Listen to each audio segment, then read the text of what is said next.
Dear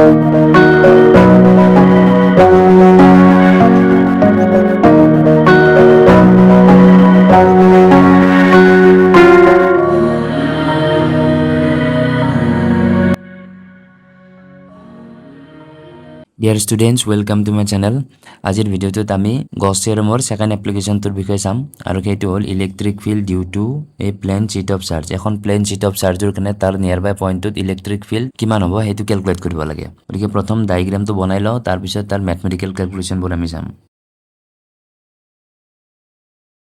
এতিয়া এইটো হল আমাৰ ইউনিফৰ্মলি ডিস্ট্ৰিবিউটেড এখন প্লেন শীট এতিয়া এই প্লেন শীটখনত চাৰ্জটো যেটো ইউনিফৰ্মলি ডিস্ট্ৰিবিউট হৈছে গতিকে তাক বুজাবৰ কাৰণে ইয়াতে এটা কনষ্টেন্ট থাকিব আৰু সেইটো হল plus sigma sigma means unit এৰিয়াত থকা চাৰ্জ এতিয়া আমি ক্যালকুলেট কৰিব লাগে এই প্লেন শীটখনৰ পৰা r ডিসটেন্স দূৰত সাপোজ এটা পয়েন্ট আছে এই পয়েন্টটো টোটাল ইলেক্ট্ৰিক ফিল্ড কিমান হ'ব হেতু আমি ক্যালকুলেট কৰিব লাগে এতিয়া এইটো যেটো extended charge body extended charge body pura tar nearby point tot electric field by electric force calculate koribor karone ami Gauss theorem help lo paro aru Gauss theorem apply korute ami ekhon Gaussian surface consider koribo lage odike p point to geta enclose kori ami ekhon Gaussian surface consider koribo lagibo aru yato Gaussian surface kon agor tu nisna cylindrical hobo odike yate p point to enclose kori ami ekhon eniko cylindrical Gaussian surface consider korim eniko ekhon cylindrical Gaussian surface consider korim prothome eta moi Gaussian surface kon banai lo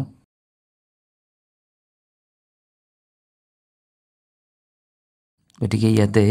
এখন Gaussian surface consider করলো আৰু ইয়াৰ এইখিনিলৈকে লেংথটো আছিল r গটিকে এইখিনিলৈকে লেংথটো সিমেট্ৰিকেল হ'বৰ কাৰণে এইখিনি r হ'ব গটিকে টুৱাইস r লেংথৰ আমি এখন সিলিন্ড্ৰিকেল Gaussian surface consider কৰিলো আৰু ইয়াতে ধৰিলো আমি এই Gaussian surface খনৰ এই ক্ৰস সেকশনাল এৰিয়াটো a বুলি কনসিডাৰ কৰো তো ইয়াৰ ক্ৰস সেকশনাল এৰিয়া এইখিনি a বুলি কনসিডাৰ কৰিলো ঠিক তেনেকৈ ইফালেও ইয়াৰ ক্ৰস সেকশনাল এৰিয়া a হ'ব এটা Gaussian surface kon hoar bisot ami Gauss theorem apply koribo paro so applying Gauss theorem etia surface integral or ei value khini ami ki korlo paro yate split korlo paro yate total jodi ami chao beleg surface tini kon ase ekhon ekhon surface ekhon ekhon aru yate curve surface ekhon ase গটিকে তিনিখন এই surface integral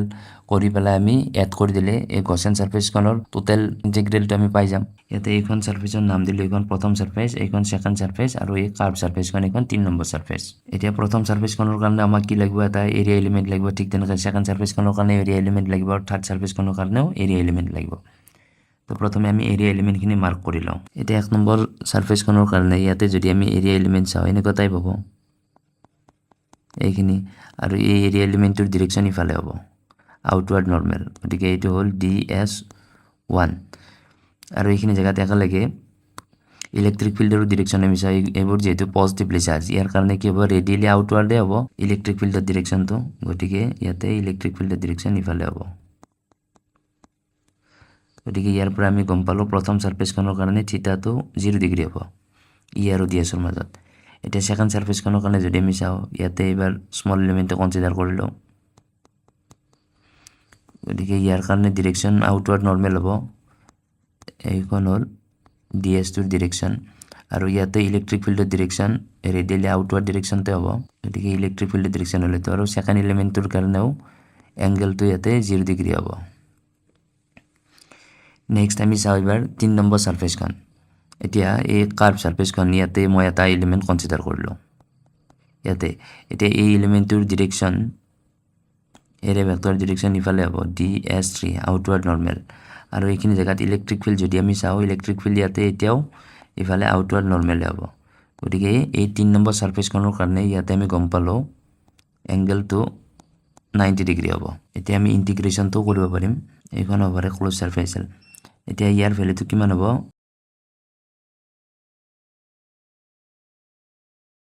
এটা dot product যদি আমি খোলো ইয়াতে কি হ'ব ই ds1 cos প্ৰথমখনৰ কাৰণে 0 আছিল নেক্সট সেকেন্ডখনৰ কাৰণেও ই ds2 cos 0 হ'ব কিন্তু থাৰ্ডখনৰ কাৰণে হ'ব ই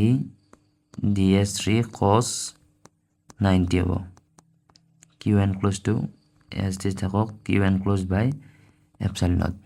এতিয়া এইটো টার্মটো আমাৰ 0 হ'ব কাৰণ cos 90 আছে গতিকে এইটো 0 হ'ল আৰু cos 0 মানটো 1 হয় cos 0 মান 1 হয় তাৰ পিছত নেক্সট ইয়াতে চোৱা ইলেক্ট্ৰিক ফিল্ড কানটো কনস্ট্যান্ট হ'ব ইয়াৰে 1 নম্বৰ সাৰফেসখনৰ এনি প্লেছত যদি স্মল এলিমেন্ট কাটা তো এইখিনিৰ পৰা সেপাৰেশনটো ইয়াৰ সমানে থাকিব ইলেক্ট্ৰিক ফিল্ড কনস্ট্যান্টে থাকিব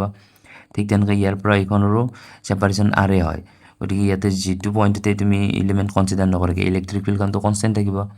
গতিকে এই দুটা ক্ষেত্ৰতে ইলেক্ট্ৰিক ফিল্ডখন আমাৰ কনস্ট্যান্ট থাকিব তো ইলেক্ট্ৰিক ফিল্ডখন আমি বাহিৰ কৰিব পাৰিম তো ইয়াতে ই ds1 হ'ব নেক্সট সেকেন্ড হনৰ কাৰণে ই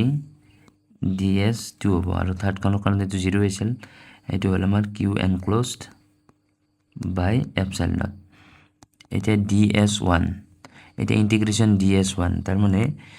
এই ফ্ল্যাট সাৰফেস খনৰ টোটাল সাৰফেস এৰিয়া ইয়াৰ টোটাল সাৰফেস এৰিয়া তো আমি অলৰেডি কনসিডাৰ কৰছো a বুলি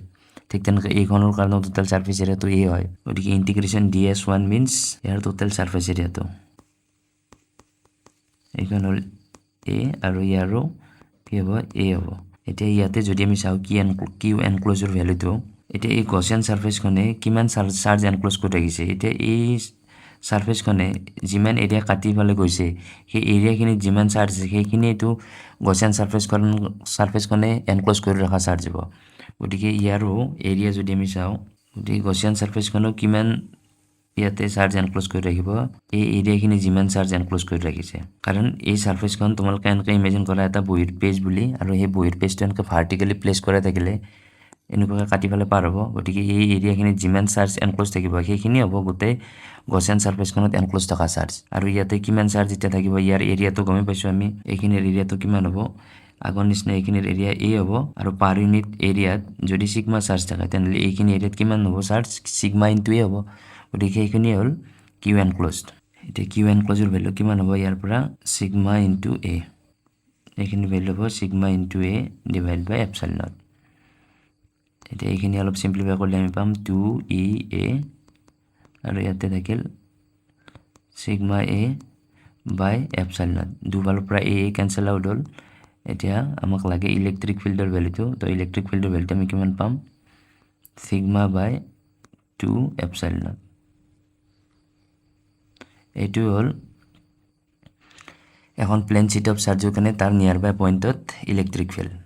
এতিয়া এই এক্সপ্ৰেশনটো যদি ভালকৈ আমি চাও ইয়াতে সিগমাটো প্লেন শীটখনত থকা সাৰফেস চাৰ্জ ডেন্সিটি গতিকে এইটো কনস্ট্যান্ট 2 কনস্ট্যান্ট এপসাইলনটো কনস্ট্যান্ট তাৰ মানে প্লেন শীট অফ চাৰ্জৰ কাৰণে তাৰ নিয়াৰ বাই পইণ্টত ইলেক্ট্ৰিক ফিল্ডটো কনস্ট্যান্ট হয় তো ডিসটেন্সৰ ওপৰত ডিপেন্ড নকৰে ইয়াতে ডিসটেন্সৰ টাৰ্মে নাই গতিকে ডিসটেন্সৰ ওপৰত ডিপেন্ড নকৰে গতিকে ইয়াৰ পৰা আমি দেখালো যে এখন প্লেন শীট অফ চাৰ্জৰ কাৰণে electric field is independent of the distance বা ইলেক্ট্ৰিক ফিল্ডৰ ভ্যালুটো এনেকুৱা কনস্ট্যান্ট হয়